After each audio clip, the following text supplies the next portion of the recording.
This room contains all of our knitting books and crochet books.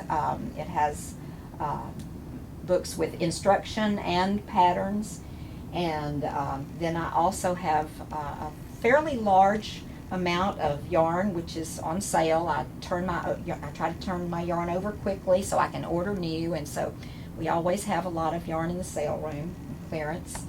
And then I also have a number of fair trade gifts back here with the fair trade toys,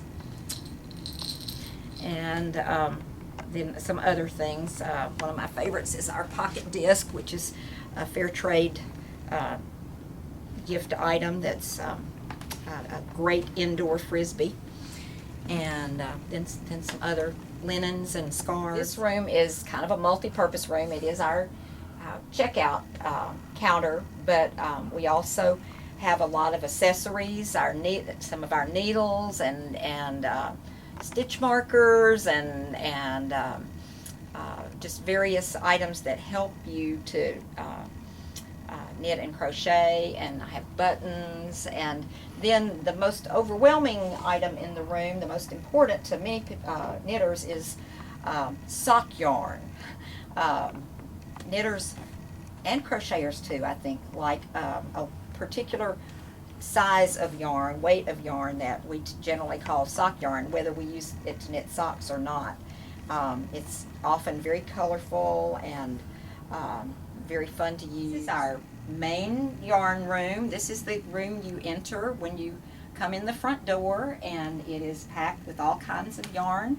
I always try to have something very enticing right in the middle, so we have some of our favorite hand-dyed yarns from some of our favorite companies, and then this yarn on this wall or in the window here is from a fair trade company. It's called Manos del Uruguay, and it is fairly traded yarn that is hand-dyed in Uruguay, and so there are all sorts of choices in this room. And then we also have our table where you'll often find a large group of knitters and crocheters sitting around and talking and just enjoying our shared. This is the room we call our baby and children's room, although the yarn here does not have to be used for babies and children.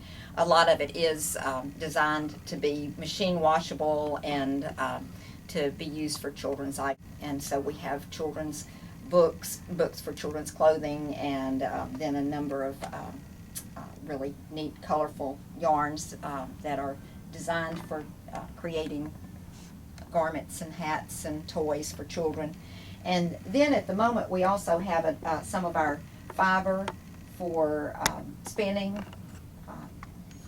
A lot of this is hand-dyed wool that is used to create yarn on a spinning wheel. Here's our spinning wheel.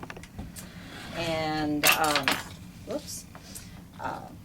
anyway, it's a combination room. We also have some looms, and we just